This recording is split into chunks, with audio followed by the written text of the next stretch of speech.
noite, sejam todos bem-vindos a mais um Ultra Talks, um evento que conecta um seleto grupo de profissionais excepcionais do mercado de meios de pagamento e a gente troca muita experiência, conta muita história e compartilha muitas vivências desse mundo digital no qual vivemos.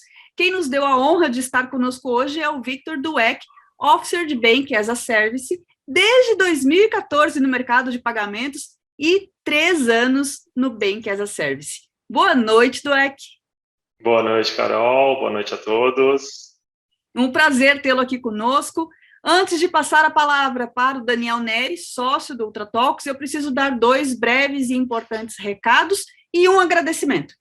O primeiro recado, esse webcast está sendo transmitido somente para os inscritos através do nosso link exclusivo do Zoom e será posteriormente feito o upload do vídeo no YouTube, lá no canal da Ultra Talks.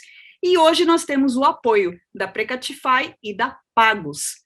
Por fim, lembrem-se das perguntas, será um prazer responder as perguntas de cada um dos participantes, elas podem ser enviadas aqui pelo chat ou levantando a mão e abrindo a câmera, caso prefira.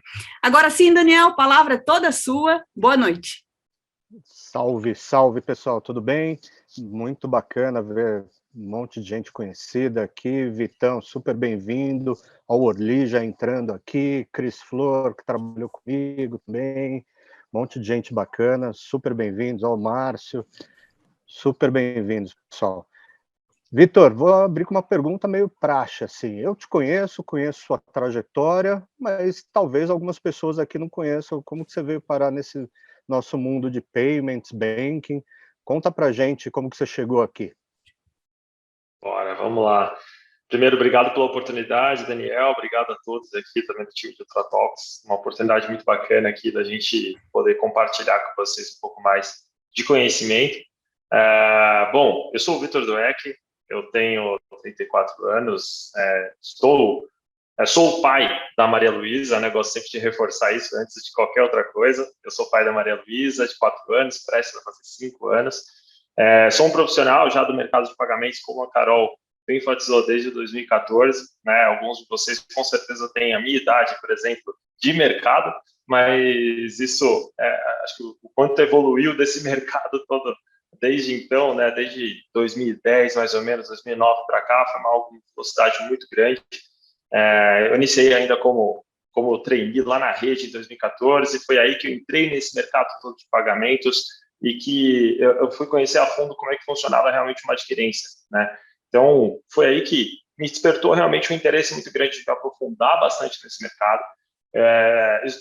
Presenciei, né, estive na evolução desse mercado das fintechs de pagamento, das fintechs de pagamento que viraram wallets, das wallets que viraram outros mercados diferentes, o mercado de Banking as a Service, mercado embedado de serviços financeiros embedados, enfim, tudo isso foi evoluindo bastante, fui acompanhando algumas grandes fintechs, né, que hoje são grandes fintechs, a se constituírem realmente como empresas que estão hoje situadas como banking, né, pude acompanhar projetos muito de perto, então fico muito feliz de estar aqui hoje podendo compartilhar isso com vocês, de como é que são essas trajetórias, né? Como é que são as aflições, quais são as dores, quais são as partes boas, as partes ruins disso também. E, enfim, acho que tem bastante história aqui para a gente contar, né, Daniel? Imagino que tenha. Bastante. Dweck, conta para mim uma coisa, é um mercado tão novo esse do Bank as a Service no Brasil e no mundo, e você é um dos pioneiros que fala sobre esse assunto, que trata desse assunto, uma referência já no país. Conta para a gente um pouquinho como é o desafio de trazer uma tecnologia, de desenvolver, de participar do crescimento de uma tecnologia tão nova. Bom, como você bem enfatizou, Carol, é muito novo, né? Então, por ser muito novo, ainda tem muitas empresas, muitas pessoas ainda se atualizando ainda nesse mercado e é super normal, tá? Temos aí empresas líderes já nesse mercado, nesse ramo, né, que já está há um bom tempo, algumas empresas já vêm trabalhando para essa evolução, né? Isso é muito bonito de se ver. Empresas que já começaram a olhar para o mercado lá na frente, né? Isso lá em 2012, 2013, 2014, né? Empresas que hoje são sim as consideradas pioneiras nesse mercado, né? Desde o meio da época da pandemia, né, que eu estava dentro de uma fintech, comecei a me aprofundar bastante nesse mercado, de como é que ele funcionava na sua essência, né? E nada melhor do que estar dentro de uma fintech, nada melhor do que estar dentro de uma empresa de pagamentos para conhecer realmente a fundo como é que ela funciona, né? Eu sou um cara extremamente curioso, eu gosto de fazer isso, gosto de fazer meu network, gosto de me aprofundar um pouco mais, de estudar um pouco mais como é que funcionam as coisas, né? Isso desde pequeno, né? Desde quando eu era criança eu gostava disso. Sou um cara extremamente curioso, questionador, e comecei a me aprofundar bastante de como funciona esse mercado. Isso é algo muito legal de se ver, né? Então, essa evolução que aconteceu de 2020 praticamente para cá é algo que veio para ficar, né? A gente teve aí algumas evoluções do próprio Banco Central, a gente teve evoluções de mercados, né? Bancos digitais competindo agora também pelo cliente, pelo relacionamento do cliente com os bancos mais tradicionais. Isso quem ganha é a população, quem ganha com isso é o cliente, né, lá na ponta, né? Então, essas evoluções todas, tudo isso que está acontecendo nos últimos anos foi muito benéfico e a gente vai acompanhar cada vez mais ações e tecnologias presentes no cotidiano das pessoas. E é muito interessante você trazer isso. Pessoal, contando um pouquinho para vocês aqui dos bastidores, normalmente eu converso com um convidado, né? Tenho a honra de ter esse papo com um convidado antes da gente aqui participar em conjunto. E uma preocupação que o Dweck trouxe muito premente na nossa conversa foi a questão do relacionamento com o cliente.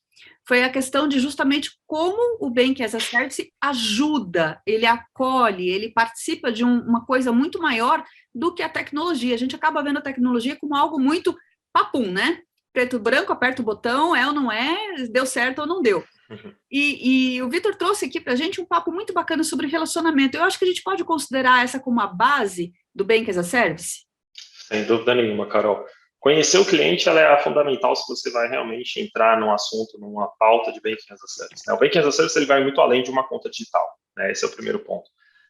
Por ele ser muito além de um banco digital, você precisa se preparar, tem todo um preparo para isso, né? Você conhecer realmente seu cliente, tendo a sua base, um CRM muito bem apurado, para você conhecer quem é o seu cliente, o que ele precisa e quais são os dados que você precisa imputar para ver se uma ferramenta de Banking as a Service ela compartilha com o seu negócio, ela é realmente a base, né? E a base de toda fintech são dados. Dados também, hoje em dia, questão de dado e relacionamento, ele está em sinergia, tá? Desculpa, gente. A minha premissa básica aqui, quando eu falo com qualquer cliente, é como é que você trata os seus dados com base em relacionamento, né? Essa evolução que a gente acompanhou em todo esse mercado nos últimos tempos foi por conta de relacionamento. E hoje o Banking as a Service, ele nada mais é do que uma ferramenta também de relacionamento, principalmente de relacionamento. Você trazer esse cliente para dentro do seu ecossistema. A gente fala dos benefícios desse modelo de negócio, então a gente traz aqui para a mesa atração e fidelização de clientes, personalização dos serviços, uma experiência do usuário aprimorada, e tudo isso tem um valor muito grande. Pode não ser um valor tangível, mas tem um valor de negócio muito grande. E como é que você enxerga a valorização disso, né? O reconhecimento desse valor de negócio, como você enxerga? Boa. Tem o ponto aqui que é muito interessante é saber que o relacionamento ele é o ponto de principalidade, né? Principalidade significa o seguinte: como aquele cliente ele vai te olhar, né? Como é que ele vai olhar para você e vai te colocar como referência para o dia a dia dele, né? E você só começa realmente, seu cliente ele só vai te olhar realmente dessa forma se você estiver presente no cotidiano, né? Então, por isso que é tão importante você ter ferramentas aqui dentro para você customizar o teu relacionamento com esses seus clientes, independente do tamanho que eles sejam, né? Aqui a gente tem exemplos clássicos, né? O próprio exemplo do próprio Nubank, querendo ou não, é um case de sucesso no mercado.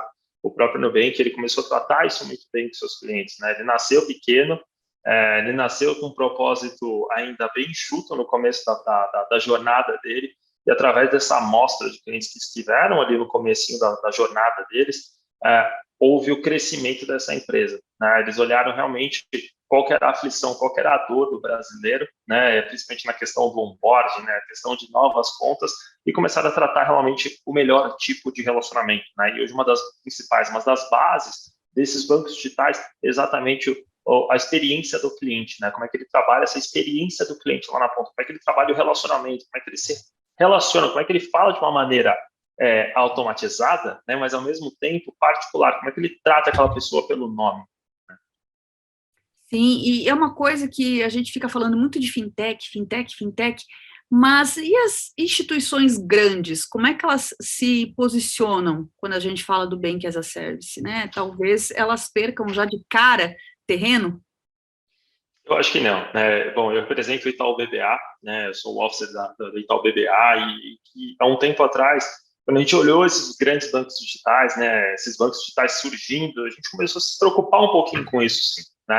Até porque o relacionamento de alguns clientes dessa base do nosso relacionamento começaram a migrar, assim, né? De relacionamento para esses bancos digitais, né? O que é normal. Agora, os bancos digitais precisam, e alguns, como o próprio Itaú em si, entenderam que a gente pode cooperar com os grandes bancos digitais que estão atuando, né? E aí como isso pode acontecer, né? É uma competição, né? Até brinquei disso no ano passado na Febraban, quando eu estive fazendo uma palestra aqui com o Bruno Diniz, que a competição ela é muito importante nesse mercado e por um simples motivo, né? Quando você consegue cooperar com um negócio lá na ponta, você vai competir também pelo cliente.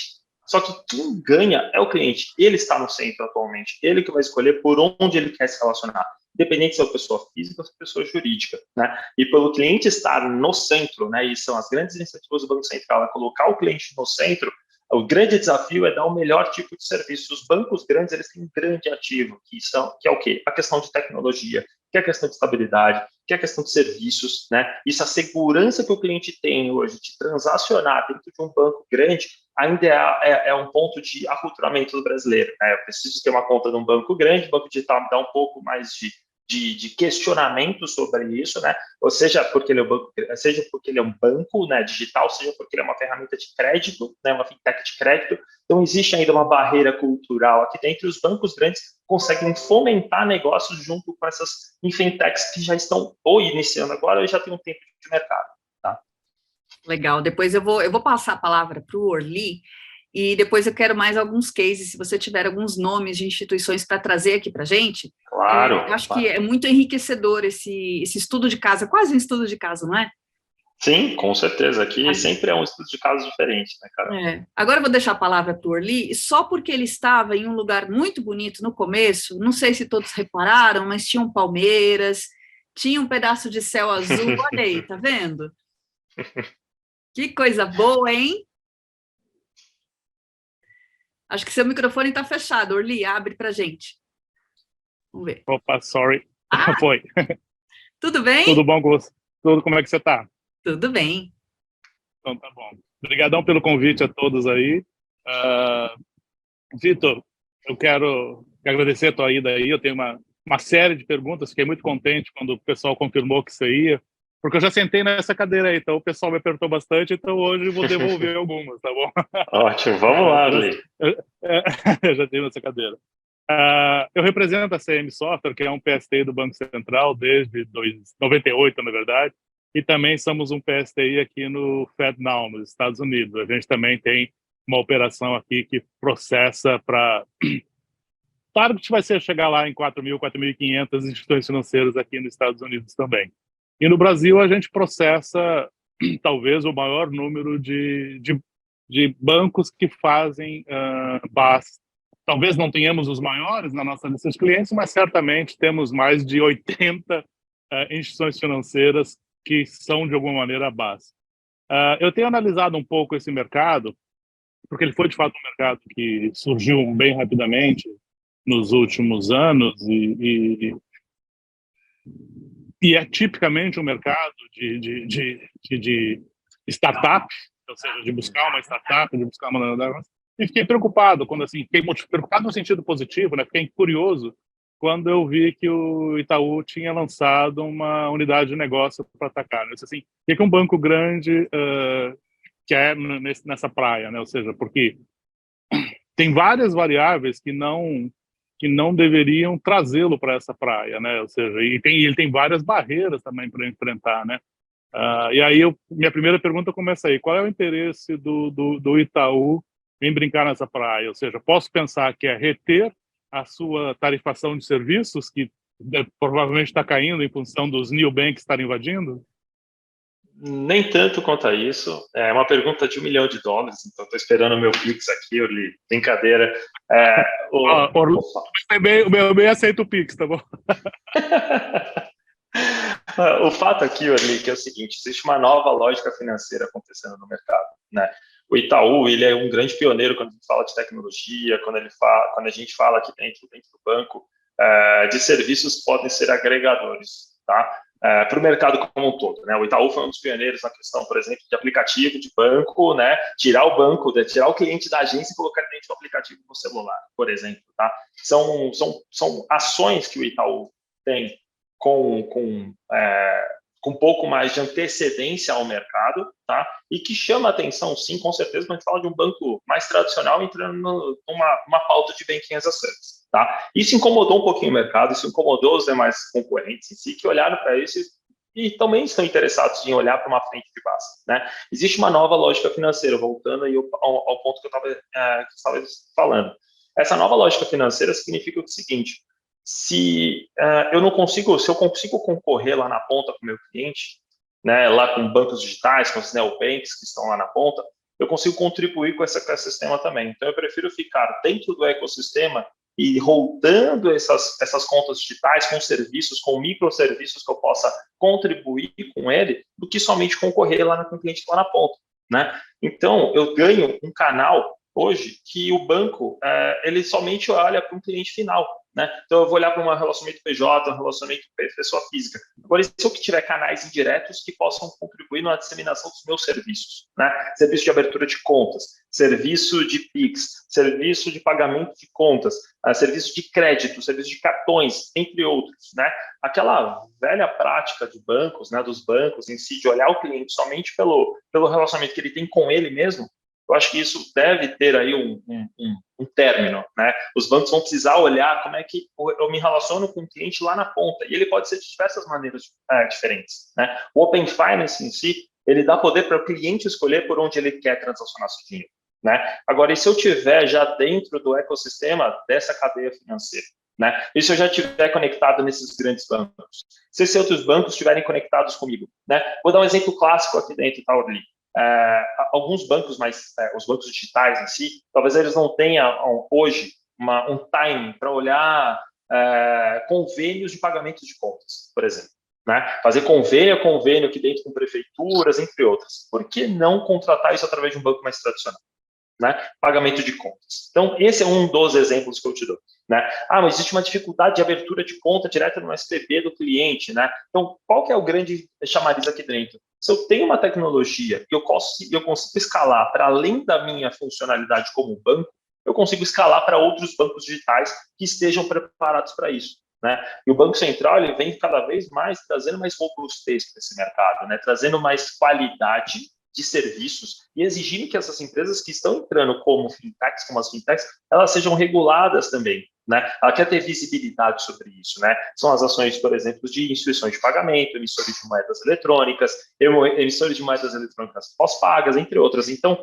o Itaú olhou para isso e enxergou realmente uma oportunidade de melhorar a qualidade do serviço prestado no mercado, né? Não que eu possa falar que quem presta hoje o serviço faça de má qualidade. Não, de jeito nenhum. Funciona e funciona muito legal. Agora, o Itaú, ele tem uma segurança já no que ele faz e que ele consegue escalar para fora da cadeia dele, tá?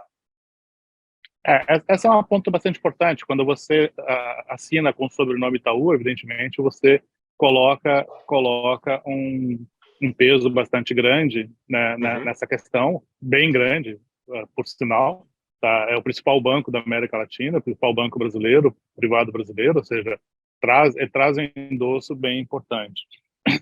Mas também remete a uma outra questão, né? Traz um double cost no meio, né? Traz um duplo custo no meio, porque se alguém por acaso for abrir um BaaS e que abrir uma conta digital embaixo dele, tá? Ele vai remunerar 2 players, sendo que um dos players é o cara do Itaú, né? Ou seja, é um banco Itaú, que teoricamente ele teria um custo menor, mas aí é uma questão de mercado, e quem paga preço é mercado, então, literalmente, não é uma brincadeira que eu gosto de entrar. A minha outra brincadeira, basicamente, você falou e tem razão, o Banco Central vem, ainda bem, engrossando e colocando mais musculatura nos seus regulatórios para que a população, que é o cidadão, que é o consumidor, tenha cada vez mais segurança no sistema financeiro brasileiro. Hoje eu estou aqui nos Estados Unidos e o grande chabum é que mais um banco voou hoje aqui, né? Ou seja, se aqui nos Estados Unidos já tivesse o SPB, tá, certamente não estaríamos passando pelo quarto fechamento de bancos em 30 dias, tá bom? Desde o SVB até hoje caiu mais um de 209 bilhões de dólares de depósito, tá bom? Ou seja, então, são coisas assim que o Brasil tem que se orgulhar. O nosso Banco Central, de fato, ele tem engrossado bastante a musculatura.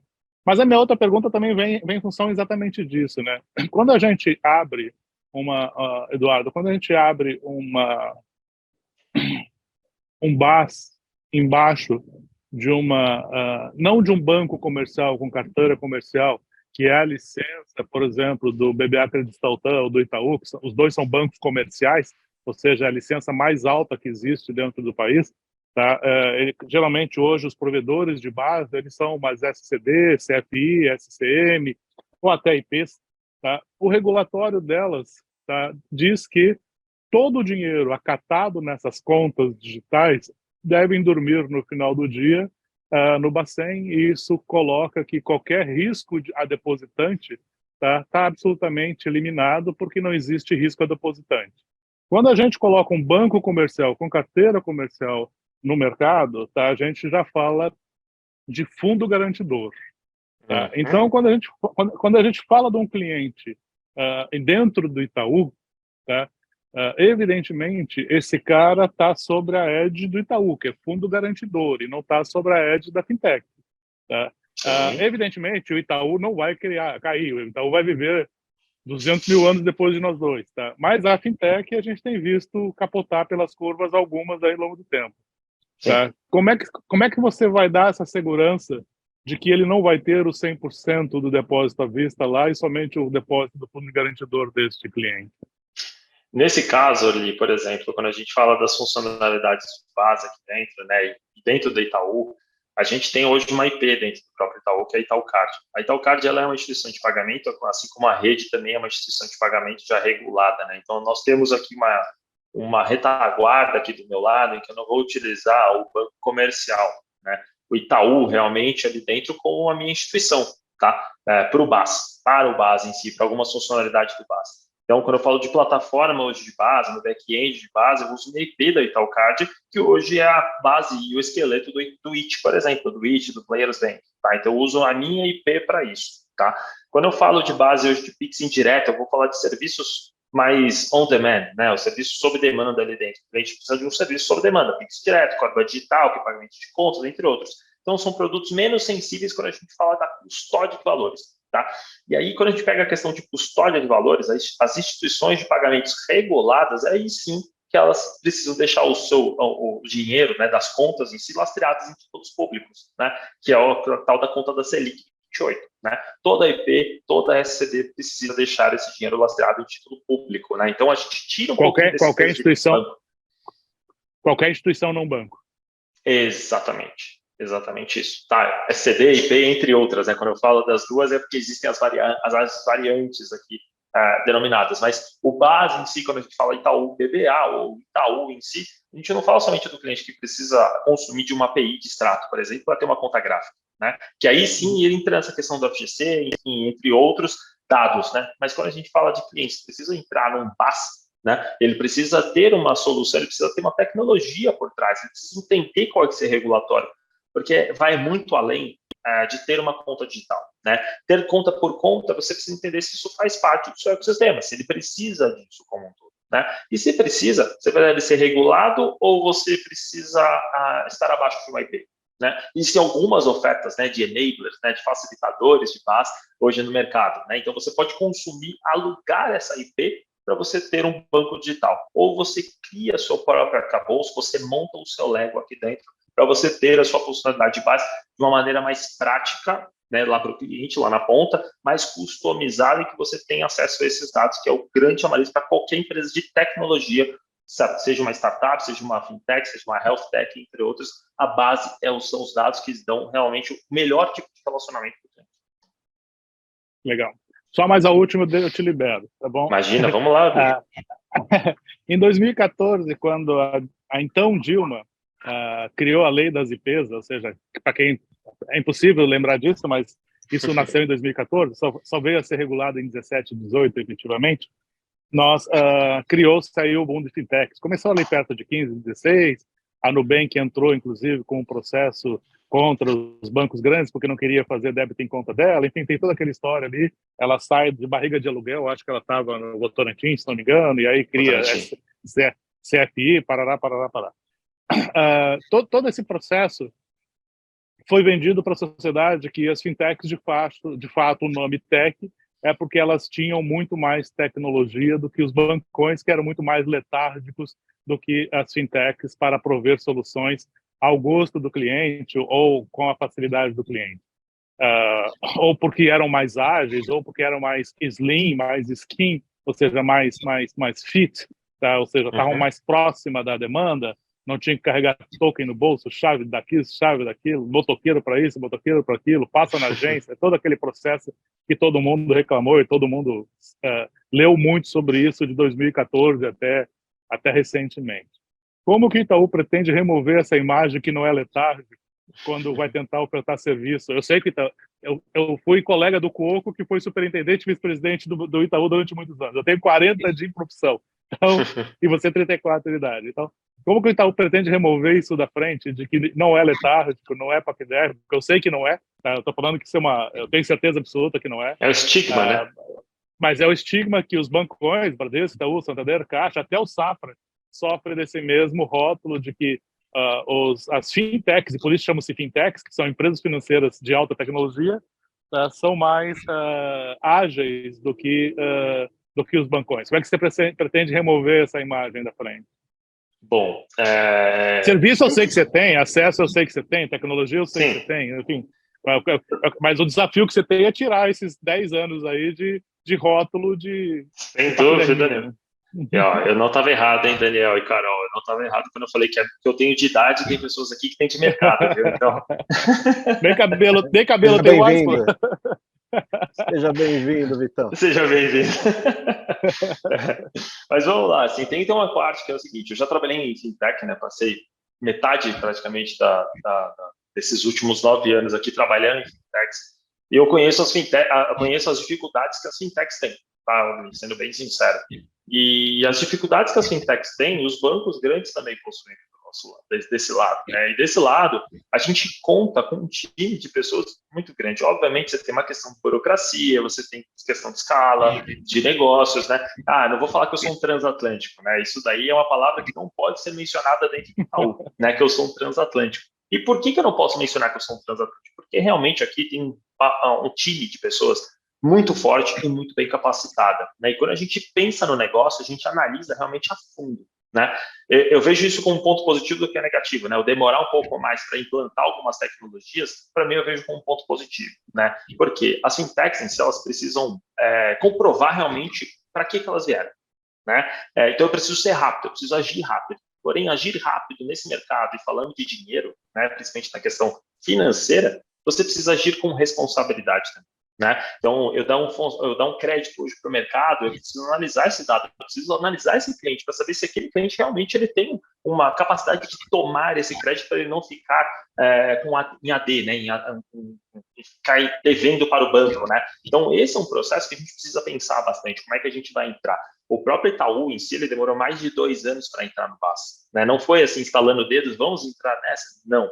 A gente despertou para isso depois que houve uma aquisição da ZUP, né, ZUP, né, que é a empresa mineira de consultoria de tecnologia, e que já tinha implantado algumas empresas, alguns bancos, né, como o próprio Banco Original já esteve ali dentro do portfólio da ZUP, né, e do time da ZUP ali dentro, né? Então, quando a gente olhou para isso, a gente adquiriu essa consultoria de tecnologia em si, a gente viu que tinha uma oportunidade para a gente navegar, né? Então, hoje o Itaú, ele conta com um time muito grande de pessoas, né? E quando a gente fala de BaaS, por isso que a unidade de Banking as a Service, ela foi para a unidade do Itaú BBA inicialmente, e depois a gente vai começar a expandir para o Itaú como um todo, né? Então, o BBA, ele tem um número reduzido de pessoas, né? A gente tem um número reduzido de pessoas em tecnologia, e a gente conta com uma participação de uma consultoria de tecnologia junto com a gente para dar mais escala ao negócio, né? Então, sim, pode demorar um pouco mais, mas a gente quer prezar pela qualidade do serviço, principalmente isso, né? Então, se você for ver as iniciativas do Itaú dos últimos anos, né,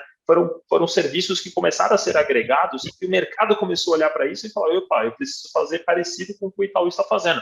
Mas por quê? Houve todo um planejamento para isso, houve todo um estudo para isso. E a gente não tem pressa para colocar serviços no ar, né? A gente pensa realmente se aquele produto ele tem ou não sentido para ser colocado naquele momento em que o mercado inteiro está no alvoroço de colocar. Não, vamos olhar o que todo mundo está fazendo. Será que isso vai dar certo ou não vai? Será que eu preciso comprar essa briga ou não preciso? Né? A Sintex, sim, ela tem um pouco mais, como eu falei, ela tem algo a ser comprovado para o mercado, né? Então ela precisa agir mais rápido que os bancos que já estão no mercado. Tá? Eu vou lembrar de uma história de vida aqui bem curtinha, que eu fui uma das sobreviventes do Unibanco para o Itaú. Não sei se o Nery estava nessa época ainda, Nery, você já tinha saído, estava ainda? Então fomos sobreviventes juntos. Fui abduzido também.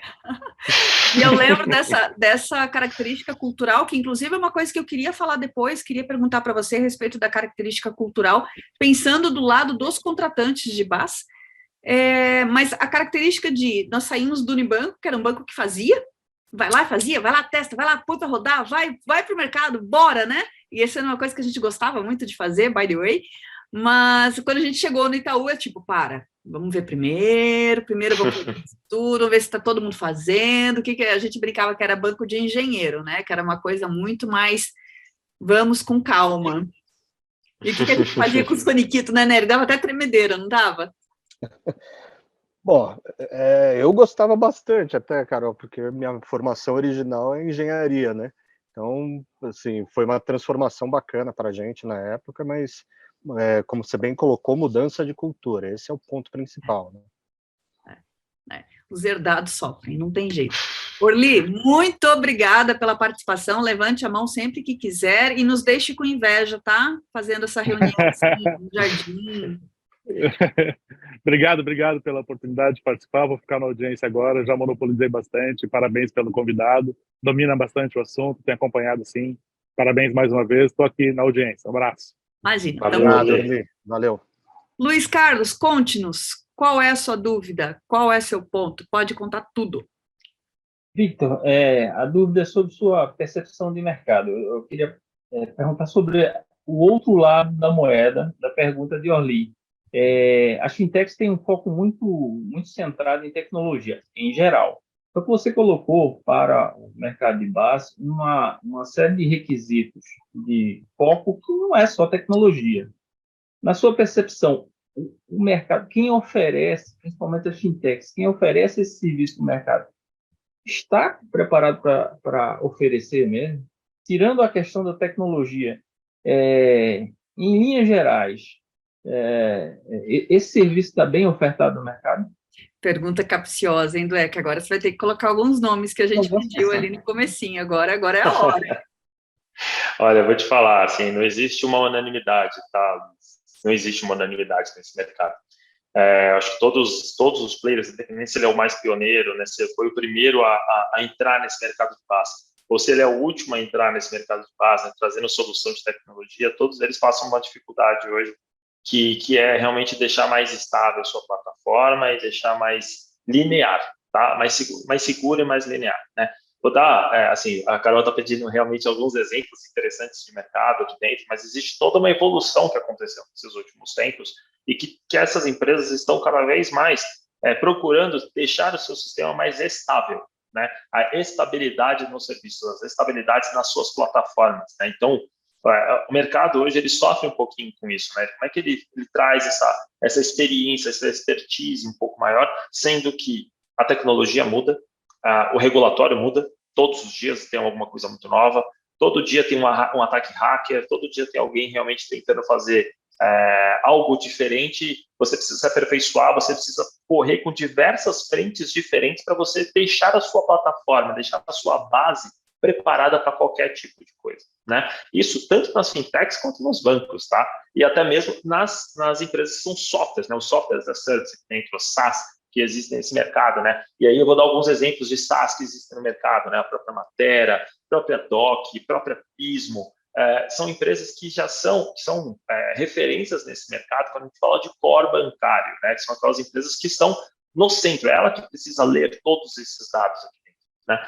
E essas empresas em si são ótimas, são empresas que são muito bem conceituadas no que elas fazem, né? Mas todas elas têm um desafio de estabilidade no que elas fazem, no que elas estão fazendo, né? Até porque são milhões de contas abertas dentro dessas plataformas, né? Na média, cerca de 35 a 50 milhões de contas abertas. Então, é algo que é um desafio muito grande você trazer estabilidade para todas essas fases de contas que estão ali dentro sendo gerenciadas, né? Então, acho que o maior desafio, você me perguntou do maior desafio é justamente esse, trazer estabilidade, né? Trazer pessoas que sejam capazes realmente de trazer essa expertise, né? Coisa que o banco hoje aguenta tranquilamente, né? Se for pensar hoje na base de contas abertas dentro do Itaú, né? São mais de 90 milhões de contas abertas dentro do Itaú, então a gente tem uma base hoje muito importante que a gente consegue trazer essa estabilidade para essas milhões de contas que estão já conosco, né? Sendo ela ativa ou não, a gente consegue realmente levar essa solução para o cliente. Então, Itaú, Santander, Bradesco, Caixa Econômica, BB, elas têm hoje uma questão que elas trazem mais estabilidade porque elas estão há alguns anos, né? Então, esses alguns anos que elas existem no mercado vão trazer um pouco mais de casca que as fintechs precisam ter do lado dela, né? Certo, Luiz? Não sei se o Luiz travou. Não. Obrigado. Imagina, Luiz. A visão. Dweck, contando aqui para a gente um pouquinho, e do lado do contratante de BaaS, né, do Bank as a Service, como é que funciona a questão cultural? O que você enxerga de desafios, de realmente assim, olha, se isso não mudar, teremos problemas em breve para continuar desse ritmo de crescimento? Perfeito. E deixa eu emendar com uma, vou até emendar com uma aqui que funcionou bem essa pergunta da Carol. A gente vê um pouco mais na prática aqui, acho que o Luiz fez uma boa pergunta, puxando um pouco mais para o nosso mundo aqui. Aqui na Ultralinks a gente constrói muita fintech e tal, e a gente sempre se pergunta, o Bank as a Service é para qualquer tamanho?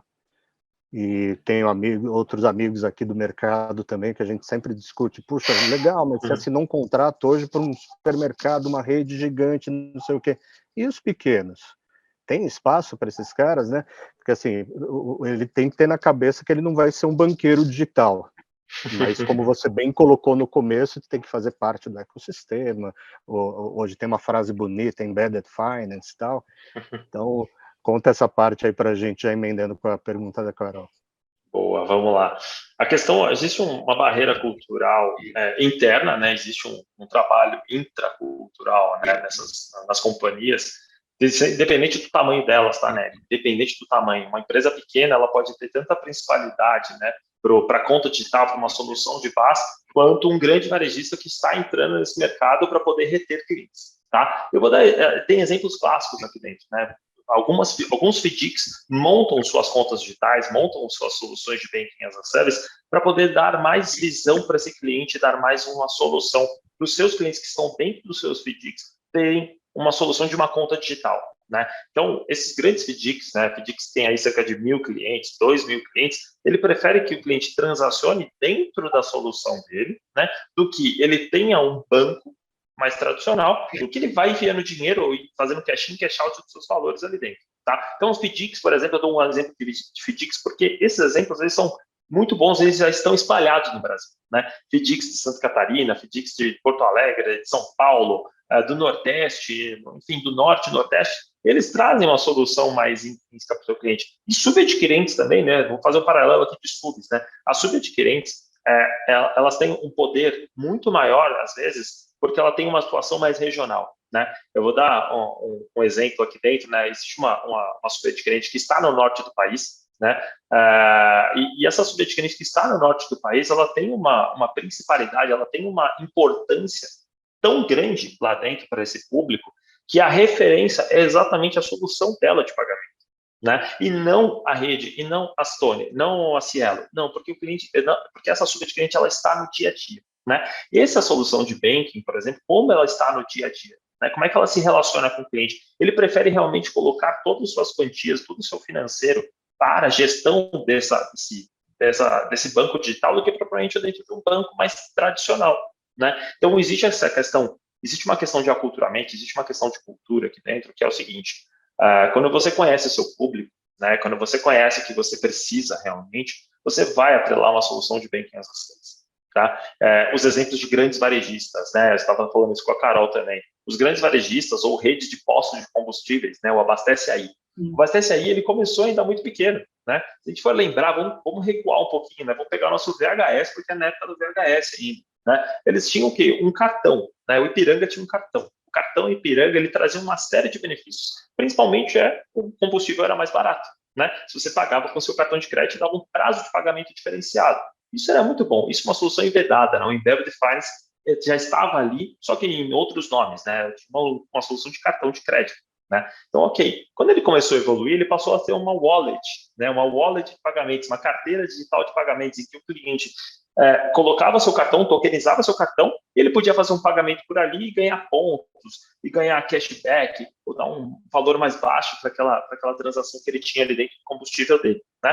Isso evoluiu, ele conheceu a base de cliente dele e evoluiu para o Abastece Aí, que é uma conta digital, né? O Abastece Aí, ele tem uma solução tão legal, e eu gosto de falar dessa solução, assim como o 99Pay, entre outras. A Abastece Aí, ela entendeu que o cliente, a partir do momento que ele tinha um cashback, ou ele tinha o valor mais baixo do combustível, ele poderia transacionar através deles, ou ele poderia ir atravessar e ir para o posto da Shell, né? Ou ir para um bandeira branca. Então, o Abastece Aí entendeu o seguinte: se eu dou um cashback, ele só pode usar dentro do meu arranjo, ou seja, dentro do meu sistema Abastece Aí, ele vai ser fidelizado comigo.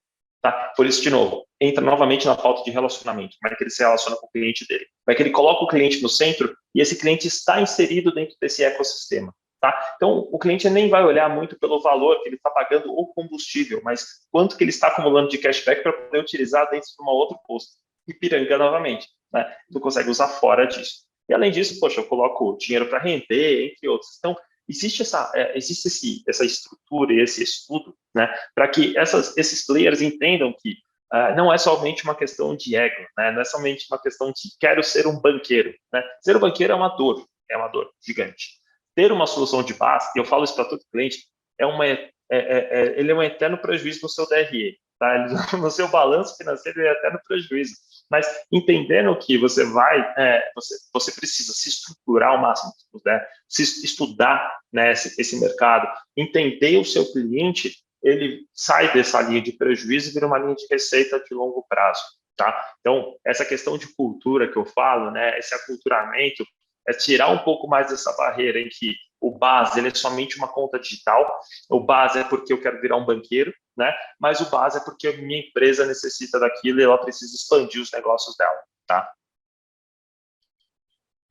Perfeito, perfeito. Obrigado, e ajudou só a reforçar o que a gente pensa e o que a gente vê na prática também aqui no mercado. Valeu, Vitor. Com certeza, com certeza. E a evolução do mercado de subs, né?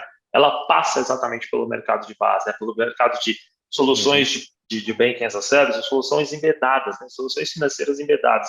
E assim, só tomando o exemplo de cada uma delas, né? O base, ele está muito mais voltado hoje, até mesmo no mercado, cultura de mercado, ao quê? A uma conta digital, a serviços como abertura de contas, pagamentos, né? A atrelar o Pix ali dentro. Uma solução embedada significa o quê? Que eu posso ter uma solução de crédito em um checkout de um e-commerce, por exemplo. Ou a contratação de um seguro dentro desse checkout desse e-commerce. Ao Buy Now, Pay Later, né, que está tão em alta lá fora no país, e aqui ainda está um pouco tímido, né, mas existe sim esse movimento acontecendo, e esse Embedded Finance, né, os serviços financeiros embedados, estão cada vez mais entrando no nosso dia a dia, a gente só não vai percebendo que é um movimento extremamente silencioso. Excelente. Para o pessoal que ficou curioso sobre Buy Now, Pay Later, nós temos um Ultra Talks especialíssimo sobre isso lá no YouTube. Passa lá para assistir, riquíssima conversa. Não poderia deixar de citar esse tema aqui, que se é novo lá aqui no Brasil, quem diria, né? Imagina aqui. Agora, Dweck, me conta uma coisa, você está me contando, então, eu entendo, e eu não sou do mercado de pagamentos, eu sou do mercado financeiro, mas eu entendo, então, que não tem pré-requisitos, é isso? Qualquer instituição hoje pode, tranquilamente, sem pré-requisito? Fácil assim? Pode, porém, tá? Pode, porém. Existe o pré-requisito para toda empresa que entra nesse mercado que ela tenha um conhecimento regulatório, tá? Que ela tenha o conhecimento regulatório para entender que existe uma segurança, existe um nível de segurança exigido pelo Banco Central para que todos os players atuantes, né, com uma conta digital ou uma solução financeira embedada, ela tem uma responsabilidade, uma corresponsabilidade sobre o valor financeiro que está sendo transacionado para ele, tá? Exatamente como uma subadquirente, né? Uma subadquirente, ela tem uma responsabilidade de transacionar o cartão, né, em cartões para um estabelecimento comercial, e ela precisa repassar esse volume financeiro depois, né? Então, ela tem esse valor, ela retém esse valor, depois ela repassa esse valor. No Banking as a Service, você tem um pré-requisito que é qual? Você ter tecnologia aplicada, você ter pessoas aplicando isso também, né? Você tem estratégia, principalmente para isso. Tem um plano de negócio muito bem definido para que aquela estratégia de base, aquela estratégia de Banking as a Service, tipo, da sua conta digital, ela tenha sentido para o seu ecossistema, né? Que ela tenha sentido pelo que você faz, né? E isso esteja rodando dentro do todo, né? E não seja o fim. O Banking as a Service não é o fim, ele é o meio, né? O que eu quero dizer com isso, né? Eu vou dar exemplos aqui dentro, eu não vou citar o nome desse player, mas acho muito bacana, tá? Existe um player, e que eu sou muito fã, sendo bem sincero, ele está voltado hoje a uma solução de conta digital para o público PCD. Mas como assim, cara? É um banco digital PCD? Sim, é um banco digital PCD. Mas ele é um meio, não é o fim. Por que eu quero dizer isso? O banco digital, ele é um meio para você transacionar, para você colocar os seus valores, você contratar soluções de crédito em que a pessoa que é uma pessoa que tem amputada, por exemplo, ela tem acesso, por exemplo, à solução de financiamento de próteses, ela tem as soluções de financiamento de cadeiras de rodas, e ela tem acordos com esses fornecedores, diretamente com esses fornecedores, ou seja, ela tem um marketplace de produtos e serviços em que ele pode contratar através do banco digital. Se a gente entender que exatamente, né, existe uma estratégia por trás disso, por isso que eu falo, eu sou muito fã desse player, né, porque ele trata muitas soluções ao mesmo tempo, e que o banco digital ele é invisível nesse caso. O cliente abre essa conta porque ele precisa ter acesso a um mandado, né, esse banco digital precisa ter acesso a esse dado para poder oferecer serviços para esse cliente, né? Então, trazer esse tipo de benefício ele é muito importante e vem trazendo cada vez mais relevância para esse público, que é um público PCD. Então, se a gente olhar em nichos específicos, né, a gente vê que existe uma oportunidade. Existe um banco de influencer digital que teve, no primeiro dia, 300 mil contas abertas, né? Existe banco digital hoje focado em concessionárias, né, como o próprio exemplo da Volkswagen, né? A Volkswagen já tem um banco, o Banco Volkswagen, certo? Que faz o quê? Ela traz o quê? Crédito, né? Consórcio, crédito para o cliente ali dentro, seja uma pessoa jurídica, seja uma pessoa física, tá? Então, esse foi um projeto, já está muito bem estruturado. Agora, e o relacionamento que ela tinha com as concessionárias? Como é que ela faz o relacionamento com a concessionária? Foi aí que ela criou a Fintech Voo, né? A Fintech Voo, ela vem justamente com essa intenção de se relacionar melhor ainda com a sua concessionária, entendendo as dores que elas têm ali dentro. Então, por isso que eu falo que existe um pré-requisito? Existe. Estratégia. Tá. Pensamento de cultura, né? Planejamento, né? E relacionamento, principalmente, né? Então, a gente sabe que existem alguns pontos sensíveis e precisam ser trabalhados da melhor forma para saber se sua conta digital lá vem pelo seu ego, porque você acha que você precisa, ou porque você acha que seu cliente precisa. Tá? E é um ponto importante, isso que você está trazendo aqui, porque eu estou pensando a milhão por hora. Eu estive recentemente falando um caso específico sobre as lojas as lojas Marisa, a respeito da emissão de debêntures que eles fizeram recentemente para justamente capitalizar a M Pagamentos, que é uma das empresas financeiras de dentro das lojas Marisa. Sim. E aí, pensando aqui agora, fazendo um puxadinho, até que ponto o Banking as a Service ele pode servir de motor propulsor para o negócio ou de âncora. Porque, realmente, se não tiver estratégia, ele pode justamente ser um ralo de dinheiro ali dentro, não pode? Exatamente. Pois é. Exatamente isso, Carol. Quais são os cuidados que alguém precisa ter para que isso não aconteça? Porque algo que é para te facilitar a vida, de repente, vai levar o teu negócio para a ruína. Exatamente. Por isso que você ter o melhor tipo de estratégia, né, fazer um bom plano de negócios, de previsibilidade de situações, de planos diferentes, plano A, plano B, plano C, plano D, ela exige que você tenha diversos cenários que você vai precisar mapear, tá? Para você ver que o cenário está sendo totalmente ao contrário daquilo que estava acontecendo, você precisava ter mapeado isso lá no início, né? Tem aquela história de que eu tenho 1000 amigos e esses 1000 amigos, eles vão abrir uma conta comigo. é uma história que precisa ser muito bem contada para que os 1.000 amigos abram uma conta com você, ou que os seus 1.000 amigos tenham uma maquininha de pagamento com você, né? Alguns planos de negócio que eu recebi nos últimos anos, eles vinham muito bem com essa viagem, né, com essa história de que eu estou abrindo uma subadquirente, eu tenho um relacionamento com mais de 200.000 players, e eu vou colocar 200.000 maquininhas na rua, né? Existe um CAPEX para isso, né? Você precisa ter dinheiro em caixa para 200.000 terminais na rua, né? Então você precisa do quê? De dinheiro, você precisa de caixa, você precisa de capital de giro, né? No BaaS não é diferente, você precisa ter capital de giro para poder manter a sua estrutura, né? E se aquela conta digital não tiver nenhuma diferencial para o seu público, e se você não tenha nenhum diferencial para o seu público, realmente ela vai ser um ralo de dinheiro. Você vai pagar mensalidades de serviços que nunca são utilizados pelo seu cliente. Vai pagar pela manutenção de conta, vai pagar pela manutenção da plataforma, pela manutenção de contas, enfim, tudo isso é custo. Né? E um eventual cliente que, de repente, fale assim, já não tenho crédito nos grandes bancos do Brasil, os grandes bancos tradicionais, eu vou abrir uma conta ali no banco digital, às vezes que seja num banco de loja, né, no cartãozinho de loja, para ter acesso a um crédito que eu não tenho em outro canal, porque o meu objetivo justamente é tomar o crédito, não necessariamente pagar por esse crédito. Exato, exatamente. Esse é um outro problema, né?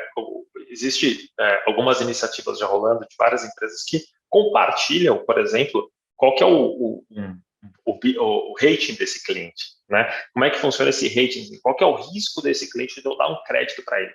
Será que esse risco desse cliente me faz eu ter um juros mais alto para ele? Então, eu vou tratar diferente o Vitor da Carol, porque o Vitor tem um risco muito maior de crédito do que a Carol, que sempre paga suas contas em dia e não tem nenhuma dívida em dia, né? Não tem nenhuma dívida que ela contratou. Já o Vitor está tomado de dívida, né? Se eu der mais um crédito para ele no mercado, com certeza, ou com muita certeza, ele vai deixar de me pagar. Eu libero um crédito para ele, eu coloco um crédito mais caro para ele, né? Isso depende da estratégia de cada um dos players. Eu acho que isso corrobora bastante com a pergunta aqui do Márcio, né, que está aqui no chat.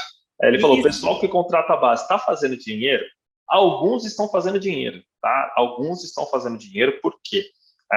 Porque eles entenderam que o BaaS, de novo, ele é um meio, não é o fim. Se o player entende que ele é um meio, ele entende quais são os serviços que podem ser agregadores, né? E assim, para você manter uma estrutura de base, uma plataforma de base, ela é muito cara. Realmente, ela demora assim, um pouco mais de tempo para poder se pagar, né? E esses players precisam entender que é o seguinte: eu tenho um tempo para que essa jornada ela se encerre e eu comece a ter realmente lucro com isso, né? Diferente do mercado de subadquirente, por exemplo, que alguns players tiveram o retorno, né, o seu ROI antecipado, né, 16 meses, 20 meses, 24 meses, porque ele tem uma receita de MDR, ele tem uma receita de antecipação, ele tem uma receita no aluguel do terminal, ele tem uma receita em diversos outros produtos, até mesmo de crédito que ele pode oferecer, né, crédito fora ou antecipação de recebíveis. Dentro do BaaS, você precisa entender quais são os produtos que devem ser envelopados para esse cliente estar dentro do seu dia a dia. Né? Se ele vai pagar por uma mensalidade da sua conta digital, ou porque você vai oferecer um crédito através da sua conta digital e ele prefere tomar esse crédito por você, né? Isso tudo tem que estar dentro dessa estratégia. Por isso que o pessoal que contrata a base está fazendo dinheiro? Depende da estratégia que ele tem. Quanto mais nichado ele for, provavelmente maior possibilidade dele trazer uma receita diferente para a companhia. Nichado e que ele não se perca no meio do caminho, porque o business dele não é esse, o business dele é outro.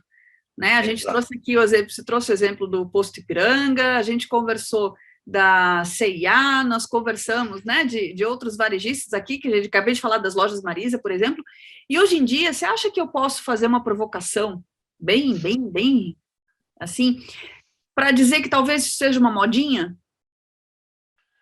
Pode ser que seja uma modinha, Carol, eu não gosto de tomar esse exemplo, né, porque eu vejo cada vez mais as empresas trazendo uma solução diferente, o que ela precisa, né, e que às vezes faz total sentido, né. Se a gente pega os exemplos hoje, por exemplo, da C&A, né, dos grandes varejistas, a Midway, né, que é da Riachuelo, como é que ela traz esse relacionamento para o cliente dela? Por que eu, Vitor, vou abrir uma conta dentro da Riachuelo e não mantenho minha conta dentro do Itaú, né? Pode ser uma modinha, mas desde que você entenda que aquilo te traz um benefício também, né?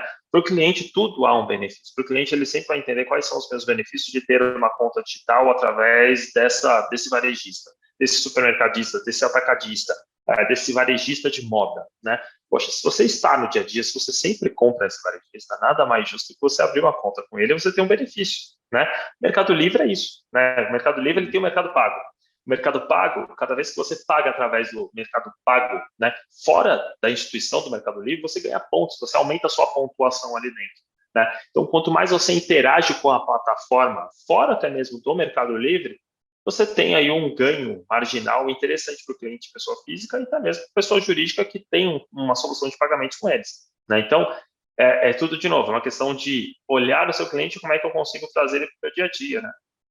Tá. Pessoal, estamos caminhando para o... Dá um recadinho? Estamos caminhando para o final do nosso papo. Lembrem de deixar as perguntas aqui no chat, de levantar a mãozinha e compartilhar com a gente aqui, aproveitar esse momento, porque, olha, pensa num cara concorrido, é esse do EC, conseguir fazer com que ele esteja aqui conversando com a gente, não é fácil, né? Vai dizer. Muito bom.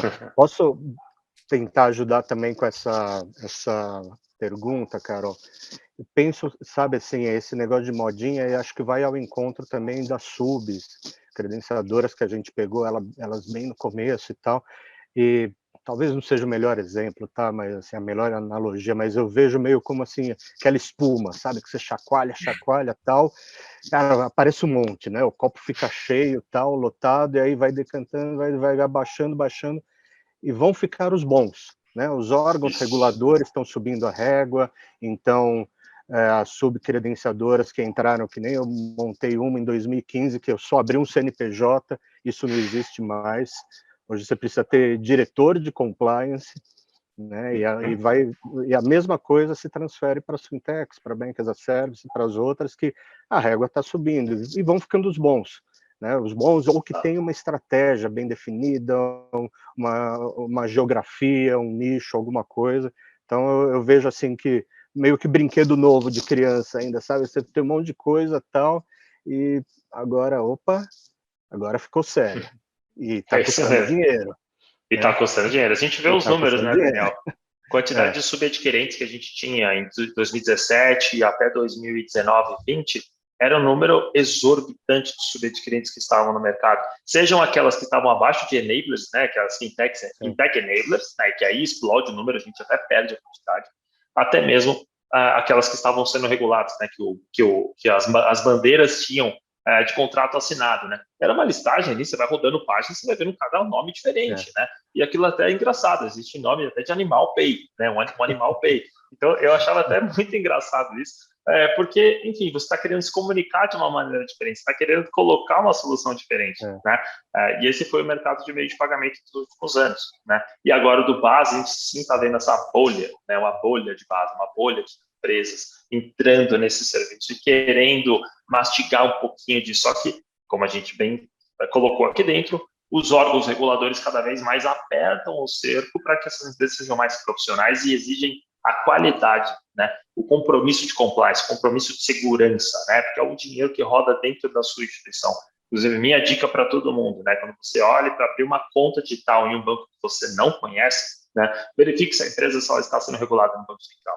Tá? A gente viu alguns casos recentemente de empresas fraudulentas, né, desviando milhões de dinheiro, milhões de reais, de dólares, até mesmo de algumas pessoas e pessoas físicas, que infelizmente tiveram um prejuízo absurdo com isso, sejam empresas de criptoativos, sejam empresas que estão colocando o dinheiro físico e comprometendo investimentos absurdos. Né?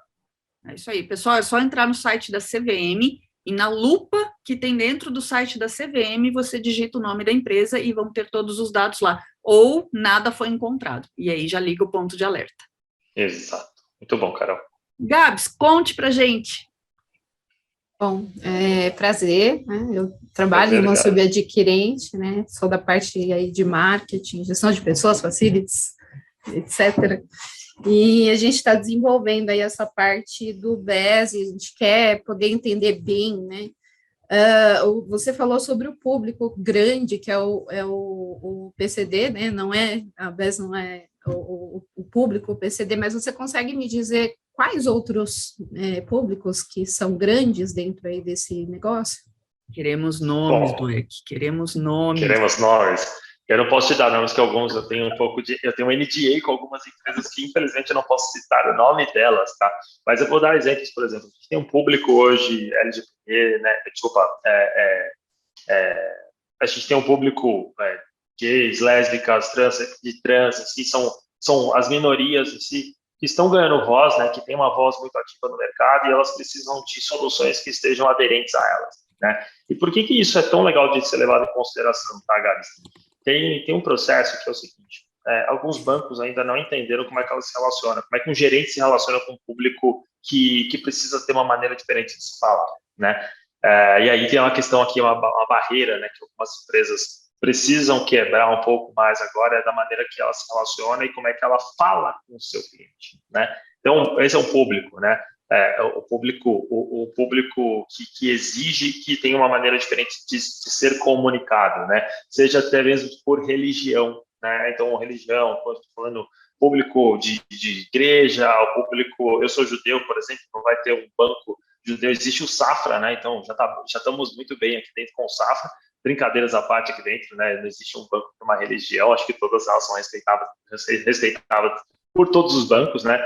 Aí a gente tem exemplos de bancos criados por judeus e que todo mundo hoje já tem uma conta, já teve interação com esses bancos, mas também a gente tem públicos aqui diferenciados, né? Então, vou dar um exemplo, né? Quando a gente fala de um público do Nordeste, né? O público do Nordeste, às vezes, não tem acesso a algumas coisas que estão aqui no Sul ou no Sudeste do país.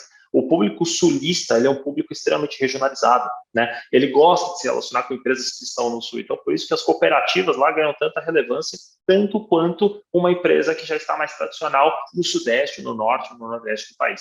No Nordeste, eles têm a mesma coisa, existe uma particularidade muito forte, né? Dá um exemplo aqui dentro da própria bandeira Hipercard, ela é tão relevante lá no Nordeste e aqui no Sudeste ela não tem tanta interação, né? A Elo em si, ela tem uma relevância muito grande, né? Tinha uma relevância muito grande no Nordeste também e aqui também. Os times de futebol aqui dentro também, então aqui dentro, futebol, agronegócio, esse é um público que ainda está muito carente, né? Os times de futebol, por exemplo, eles estão fazendo parcerias com os bancos digitais, né? Então os bancos digitais estão interagindo com eles, ali dentro, trazendo solução, porque existe um público gigantesco, Corinthians, Flamengo, São Paulo, Palmeiras. Bom, são times que se comunicam com milhões de pessoas, o Flamengo com quase 40 milhões de pessoas, o Corinthians com 30 e tantos milhões de pessoas. Como é que eu atingo esse público, né? Será que eles gostariam de ter uma solução financeira, né? Será que a minha estratégia de falar com esse público está correta? Eu estou trazendo benefício para ela, né? O agronegócio é a mesma coisa. O agro, ele é o mercado com maior potencial de negócio do país, né? Quais são as soluções financeiras que eu consigo atrelar?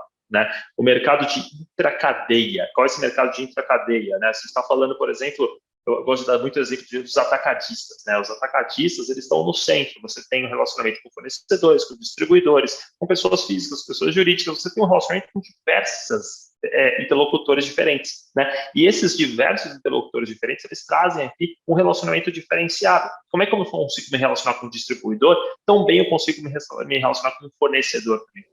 Né? Então, todo mundo está dentro dessa cadeia de negócios. Né? Como é que eu trago uma solução de paz que faça com que todo mundo esteja dentro dessa minha cadeia de negócios? Como é que eu consigo contribuir para que ele esteja dentro do meu sistema SAP, do meu sistema TOTOS aqui dentro? Né? Como é que eu consigo fazer um repasse financeiro de uma maneira mais inteligente? Então, tudo isso entra nesse bate-papo de negócios que você precisa ter internamente e entender qual que é o teu público-alvo real, né? Na subadquirência você tem um público, você atua com esse público. Quão relevante será você ter uma solução de base para esse seu público? Será que você precisa de uma solução de conta digital ou você precisa de uma solução embedada? Você precisa melhorar o seu serviço para que ele esteja inserido em situações diferentes do mercado, tá? Perfeito, muito obrigada. Imagina. Vamos caminhando para o finalzinho. Enquanto alguém toma coragem ou tem tempinho de colocar aqui a sua pergunta, eu vou fazer a última provocação, ou a penúltima, talvez, que, na verdade, a gente vai caminhando em círculos, né? A gente está voltando para o tema de relacionamento com clientes, parceiros e fornecedores e afins.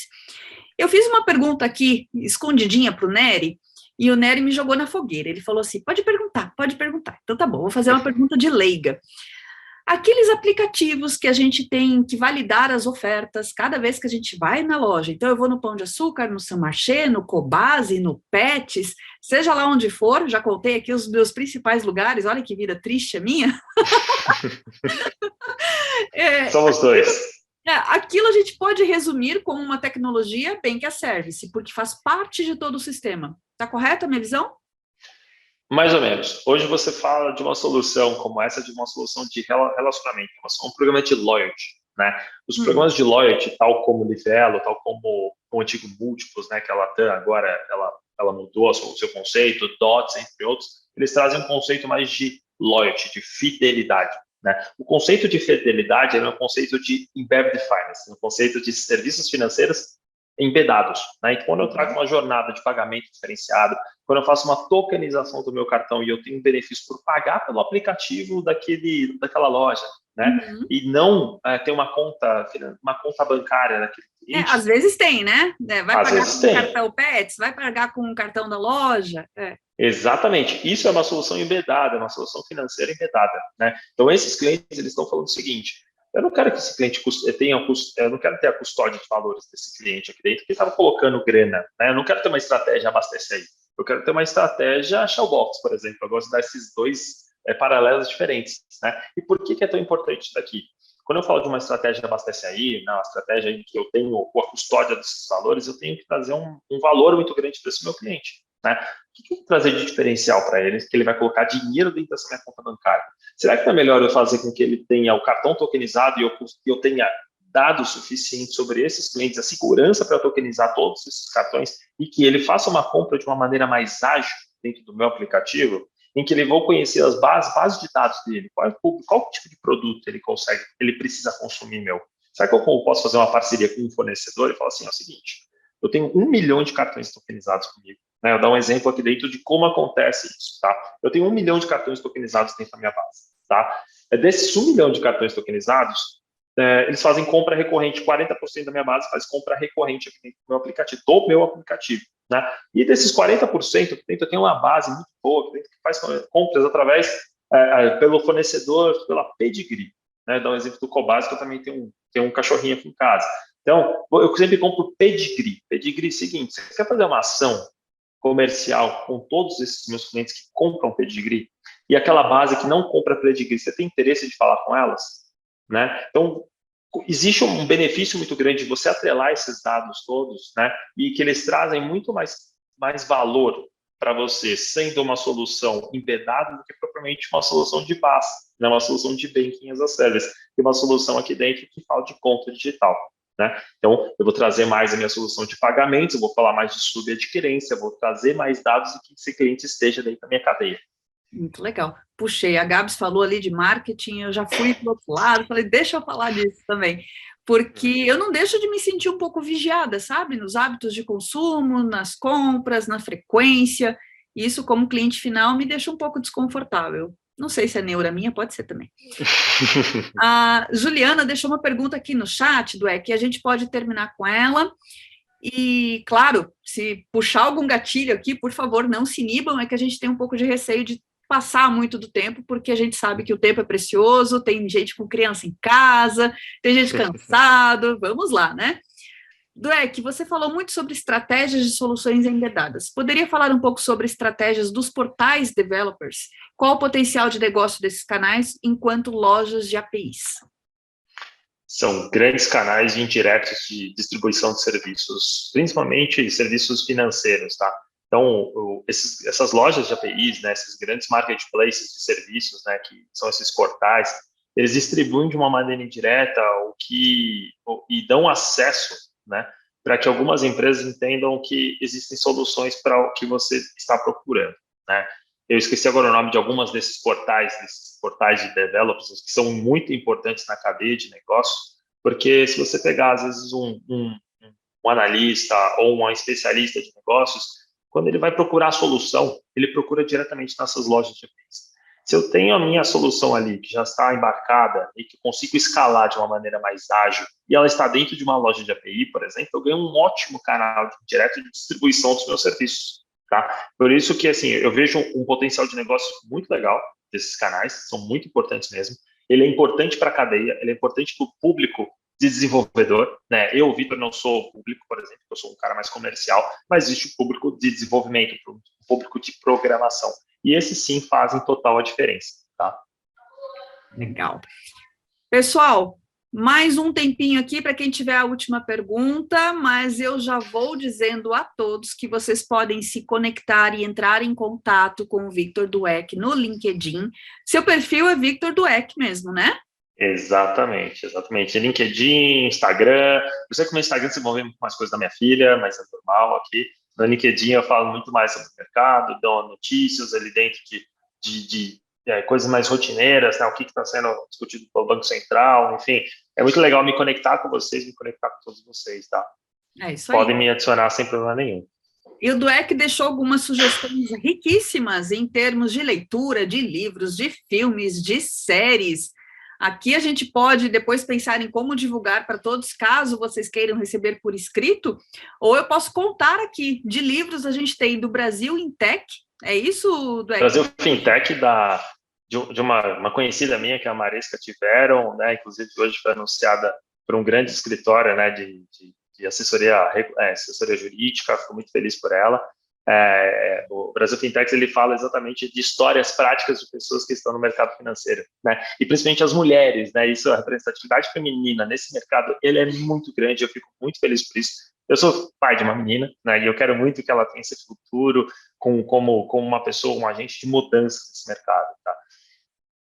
Ótimo. A nova lógica financeira e Payments 4.0, Exatamente, do Edson Santos, que é um cara que acho que quem é do mercado de pagamentos realmente conhece ele, né? É um cara que e ele estava aqui assistindo a gente no começo, ele teve que sair para sensacional. Edson Santos é uma referência, né, para a gente. Eu tenho ele como referência no mercado de pagamentos, né? E é um cara que trouxe muito à tona esse mercado todo, né? Falando sobre adquirente lá atrás, ele já foi um cara que olhou para isso e entendeu uma nova lógica, né? E o livro da Nova Lógica Financeira do Bruno Diniz, né, escrito pelo Bruno Diniz, que é um cara também que tive o prazer de dividir com ele uma palestra, né? A palestra um painel, melhor dizendo, na Febraban. Também é um cara que já está nesse mercado há um bom tempo e que é uma voz ativa, tá? É uma grande persona nesse mercado. Hoje, se algum de nós aqui quiser fontes fidedignas, novinhas, frescas, direto da fonte mesmo, vai para qual site, para qual portal, qual o canal de comunicação que procura? Porque a gente está falando aqui de um mercado tão novo que, às vezes, conseguir a informação pode não ser tão simples assim. Exato. Bom, primeiro, a base de tudo, Banco Central. Olhar o Banco Central quase todos os dias, que tem uma novidade por lá, tá? Agora, quanto a notícias, por exemplo, a gente tem alguns portais diferentes que falam sobre isso, né? O próprio portal do Exame é muito importante, né? O próprio da Fintech Insiders é muito importante também. Ficar de olho neles, né? É um cara que olhou para esse mercado e falou, ninguém fala sobre isso, né? Como assim ninguém fala sobre isso? Então, é um cara que já está nesse métier, ele já tem um network muito importante nesse mercado. Eu já estive presente em algumas matérias dele também, acho que é um cara que está muito bem situado, cada vez tem ganhado mais relevância quando a gente fala de novidades nesse mercado, tá? Mas principalmente, de novo, Banco Central, né? Ficar atento ao Banco Central, às resoluções do Banco Central, né? O próprio Carlos Brandt também é muito legal, a gente está próximo a ele. Seguir algumas pessoas também que já estão nesse mercado, o próprio Bruno Diniz é muito bacana, né? As páginas do Giancarlo Melito, né? A Mariana, que trabalha na BTLOL, é uma menina que é referência também nessa questão regulatória, e sempre vem com novidades dentro do LinkedIn dela, Instagram, enfim, ela tem vários insights diferentes e visões diferentes quanto ao regulador, então muito legal, convido vocês também a seguir essas pessoas e entender como é que elas estão olhando esse mercado. Ultralinks conecta pessoas, é impressionante. Esse nosso para quem quiser maratonar vídeos, acesse o nosso canal do YouTube, Ultratalks. Isso aí. É isso aí. E falando em filmes, maratonar, vou deixar aqui só rapidão uma coisa que o Dweck deixou, alguns assuntos importantes que tem tem um olhar sobre o tema de Bank as a Service, que são as séries, documentários e filmes. Então, aqui ele me trouxe Startup, Billions, Vivendo com $1, We Crashed, Na Rota do Dinheiro Sujo, Fome de Poder, Moneyball, a vida e a história de Madame C.J. Walker. Exatamente. Eu gosto de colocar temas assim que são correlacionados, né, e é muito legal de trazer isso. Eu gosto muito do E. Cratchit, né, que foi o fundador do WeWork. Ele tinha um grande sonho, mas é um cara que tinha um ego exacerbado. E isso é muito engraçado, porque a gente vê isso acontecendo no mercado financeiro quase todos os dias, tá?